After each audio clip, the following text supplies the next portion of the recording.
Financials continuing today, the sector hitting another record high. Our next guest says that run isn't even close to over. Mike Mayo, Wells Fargo Security #1 ranked analyst in that space, joins us once again. Mr. Mayo, welcome back. Thanks for having me. I said before in the tease, if you think Mayo's bullish, you ain't seen nothing yet. What you call a $200 billion opportunity for not only the banks, but for investors to take advantage of. Tell me. Well, that would be the change in the market valuations if everything plays out the way I expect. And I think the next catalyst for the banks is another 20% potential earnings upside due to capital return and the benefits from the yield curve. So we can go to capital first if that works for you, Scott. Yeah, I mean, that's what this is really all about, right? It's this opportunity to return more money to shareholders, which in turn drives up share prices. Well, get this number, Scott. You have the annual Fed stress test results in a few weeks later this month, and we estimate that banks will return twice as much capital after this next Fed stress test. We estimate banks will then be returning $120 billion of capital, and we think that's made easier on the Fed after last week's hearings. I mean, you had the congressional hearings for the large banks, and less than 1 out of every 7 questions were about the health of the banks.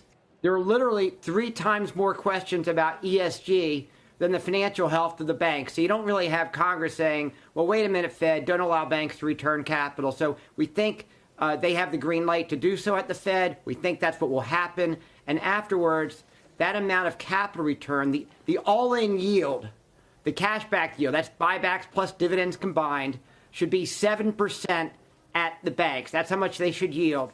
That's 200 basis points more than junk bonds. So talk about value.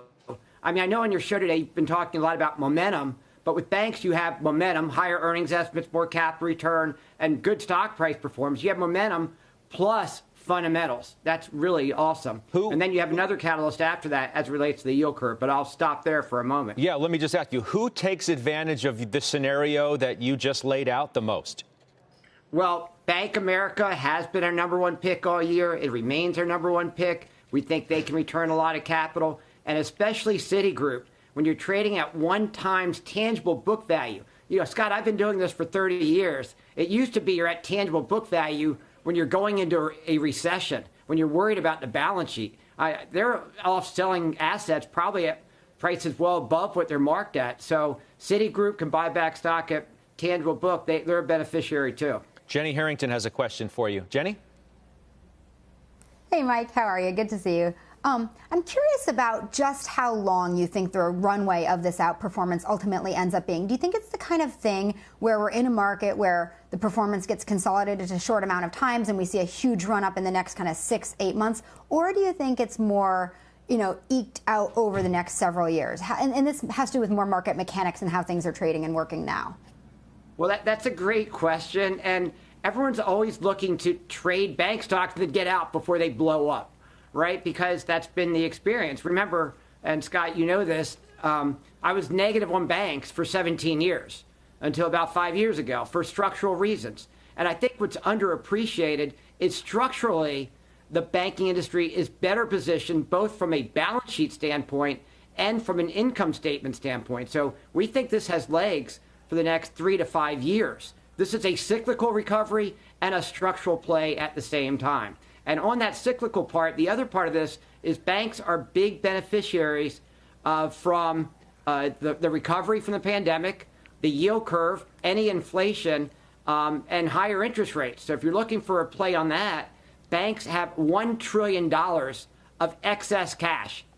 They have so much cash right now. So any increase in yields on securities, or especially loans, when loan growth comes back, is gravy. And take the CEO of Bank America at our conference 2 weeks ago. He said as they get those benefits from higher interest rates, that money falls to the bottom line for investors. You have to love that. Yeah, that.